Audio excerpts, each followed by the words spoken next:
Oiê, uma seguidora minha, Andresa, pediu para eu gravar falando sobre perrengues que eu possa ter passado no México. Bom, eu acho que o primeiro choque é você entrar no avião e as azafatas já começar a falar espanhol. Meu Deus, eu achei que eu poderia viajar muito bem para qualquer lugar Latinoamérica que hablasse espanhol, porque eu sou formada em RBD maníaca. Já chegou no aeroporto já causando. Eu jamais imaginei que assim que eu entrasse no aeroporto, entrasse no avião internacional, as aeromoças não falariam mais português. Então já começou a barra aí. Cheguei em Guarulhos, no meu estado, praticamente na minha cidade. Cheguei no avião e as aeromoças já não falavam mais nada em português. Eu falei, como assim, galera? Não tem uma aeromoça que fala português? Não tinha. O meu primeiro voo foi São Paulo, Bogotá. Aí eu desci na Colômbia e fiz escala Colômbia, México. Então, saí do meu avião lá em Bogotá, andei todo o aeroporto, parte internacional, até pegar o voo Bogotá-Cancún. Aí, antes de você entrar no México, para quem já foi, sabe, que você tem que assinar, preencher um formulário para informar quantos dias você vai ficar, lugar onde você vai ficar e todas essas papeladas. Aí a pessoa vai lá, te entrega com a bandeirinha do México, já começou a ferrar ali, né? Porque tava lá escrito nombre e apelido. E, meu Deus do céu, já começou a lascar aí, né? Porque apelido é sobrenome. Na hora, quem ia saber? Você? Porque eu não. Aí desci do meu avião com meu papelzinho, aí a gente passa o formulário. Aí a primeira pessoa que você passa assim que você entra lá no México, no aeroporto ainda, você tem que entregar o passaporte, você tem que informar o que você vai fazer lá, quanto tempo você vai ficar, aonde você vai se hospedar e por que você vai ficar tal tempo e mostrar a passagem de ida e volta. Isso eu já sabia, então as passagens impressas de ida e volta eu já tinha e eles perguntaram aonde eu ia ficar, aí eu mostrei o lugar onde eu ia ficar, eles ligaram para confirmar se realmente eu ia lá fazer o trabalho voluntário para conseguir sair daquela etapa. Ainda bem que eu tinha lá o papel, porque a mulher falando um monte de coisa e eu consegui me comunicar com ela. Aí passei dessa etapa, ela ligou, confirmou que eu estava indo fazer o trabalho voluntário. Aí passei para outra etapa. Aí a segurança lá do aeroporto vai ver toda a sua mala. Não sei por que implicar com a minha cara. Tenho cara de favela? Talvez. Aí o moço perguntou, tá vindo da onde? Falei, do Brasil. Aí ele, mas não tem voo do Brasil pra cá. Da onde você veio? Da Colômbia. Tá. Aí abriu a minha mala, tirou tudo.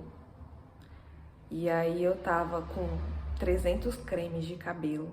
Eles abriram creme por creme e ficaram lá fazendo vários testes. Quem estudou biologia sabe, pegavam uns negocinhos de vidro, passava lá o creme, ia analisar para ver se tinha droga. Fizeram um monte de creme meu. Aí eu tinha levado um whey. Aí dentro do pote de whey, todo mundo sabe que tem a colher, né? E o cara balançando, e ele viu que tinha alguma coisa. E aí ele perguntou o que tinha dentro. E aí eu não sabia que a bendita colher se chamava cuchara. E aí lá vai eles meter a mão no meu pote de whey. E aí fazer experimento no meu whey também. E eu lá, meu Deus do céu, isso não vai passar. Porque eu fiquei mais ou menos umas 2 horas ali naquele pedaço do aeroporto. E ainda, de quebra, eles ficaram com meu arroz. Deixou meu arroz lá no aeroporto, eu tinha levado um arroz de 1 quilo. Meu arroz simplesmente ficou lá. Eles falaram que como não dava pra abrir, eles iam ficar pra fiscalizar. Até parece, né? Ficaram pra experimentar arroz brasileiro.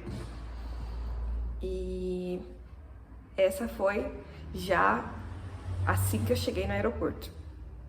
Aí quando eu tava lá, eu fiz algum câmbio de dinheiro, porque eu precisava pegar um táxi, porque o horário que eu cheguei não tinha ônibus. E tudo bem que eu não ia saber pegar ônibus, né? Depois, para ir para lá, como eu já estava familiarizada, eu consegui voltar de ônibus. Mas para ir a primeira vez, eu estava no aeroporto, aí eu peguei, foi meio que uma van bem pequenininha. E aí eles perguntaram o endereço onde eu ia ficar e eles me deixaram lá na porta do hostel. Então, primeira fase, ok. Quando eu cheguei, era um espanhol que estava lá. E aí eu falei que era do Brasil e estava indo fazer trabalho voluntário. Aí ele só me deu uma cama e no outro dia comecei a me organizar. Eu morei na primeira casa com sotaques muito diferentes, porque eu achava que eu super entendia os mexicanos, né? Vai nessa. Aí eu morei com argentino, colombiana, espanhol e mexicanos. Então, todos tinham um sotaque muito diferente. Às vezes, uma palavra, um falava de um jeito e o outro falava de outro jeito. Aí até eu começar a entender que era a mesma palavra falada de outro jeito. Por exemplo, eu. Os argentinos falam show. Os mexicanos falam yo. Os espanhóis falam yo. E tudo é eu.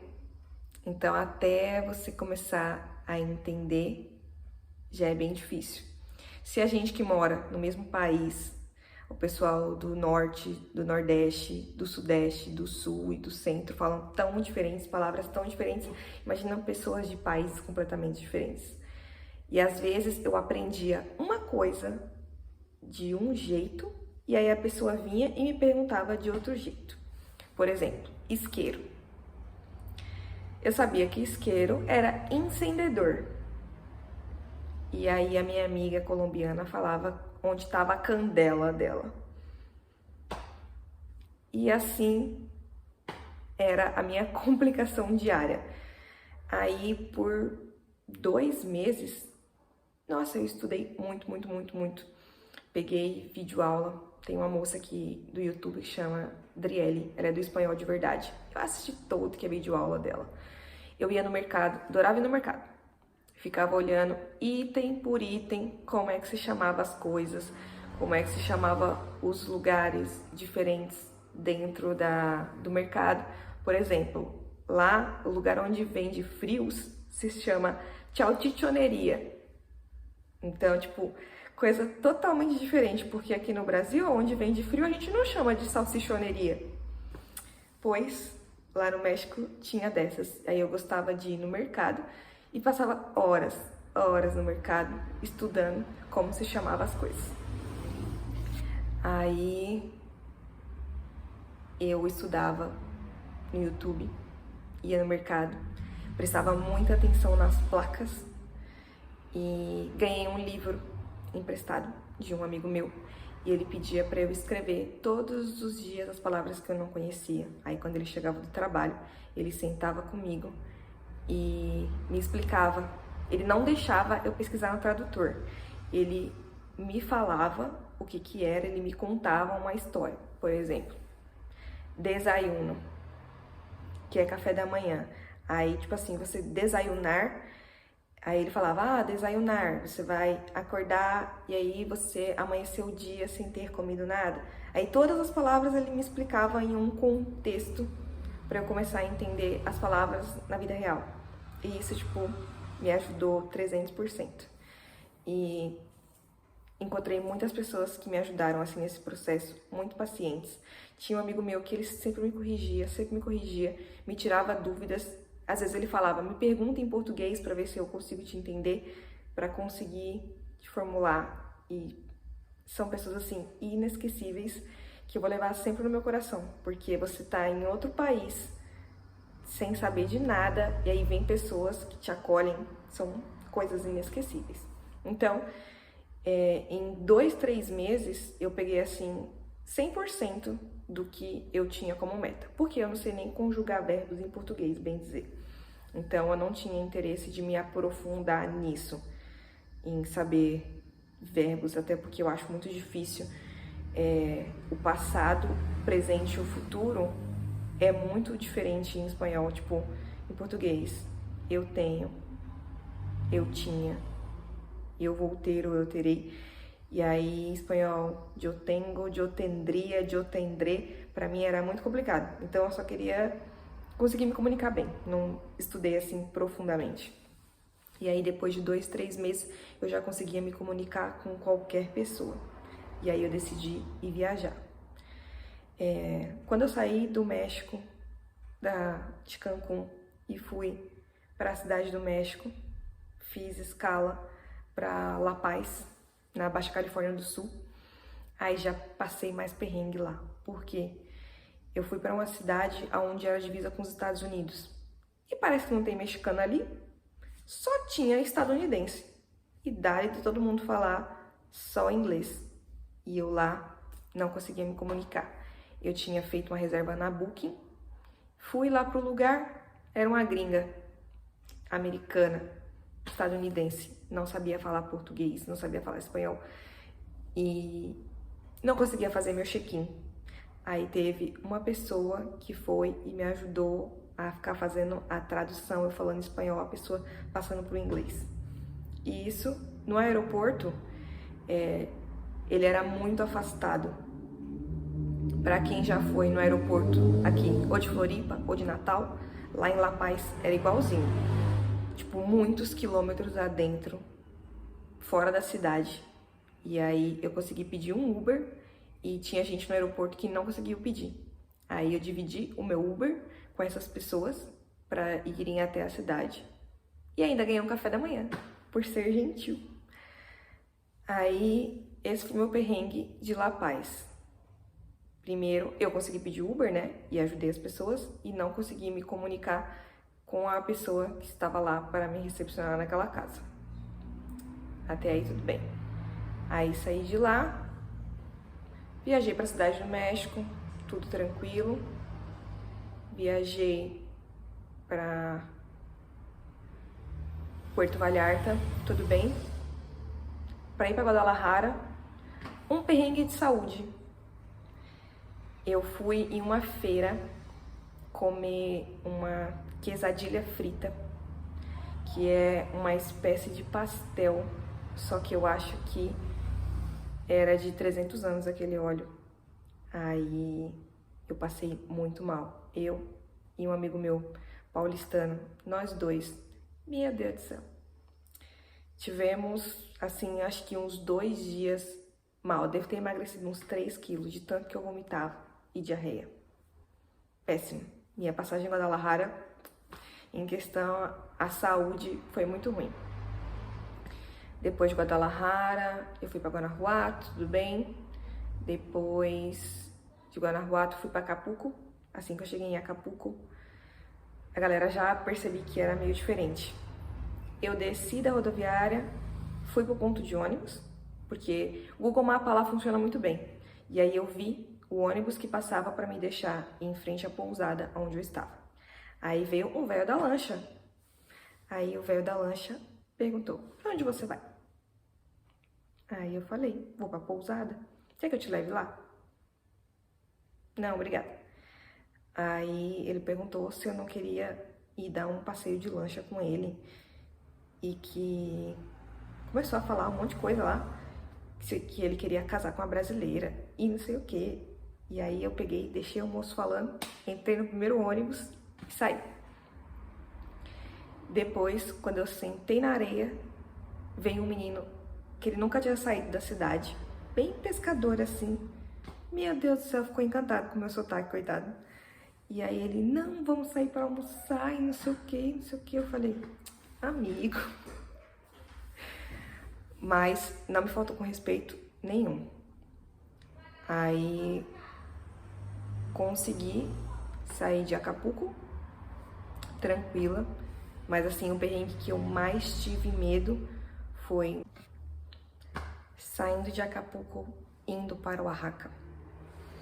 Eu sempre calculava mais ou menos a rota do ônibus, o quanto ela ia demorar para eu conseguir chegar naquela cidade. Aí o ônibus foi muito mais rápido do que o previsto. A minha previsão era para chegar lá entre 6h30 e 7 horas da manhã. E aí eu cheguei 3 horas da madrugada. Aí eu falei, vamos ver, né, se eu espero na rodoviária. Porque tem algumas cidades que tem rodoviária muito grande, que tem coisa aberta para comer. Não era o caso. Essa rodoviária não tinha nada. Tinha um banco e um tarado. Só isso. Aí eu desembarquei lá em Oaxaca. Fui a única pessoa que desembarcou ali. Aí peguei minha mochilinha. Fui pegar o celular, né? Pra ver o que tinha por ali e tal. Aí o cara chegou e sentou do meu lado. Do meu lado mesmo, assim. Eu sentei no banco, ele sentou do outro. Aí ele perguntou, você é argentina?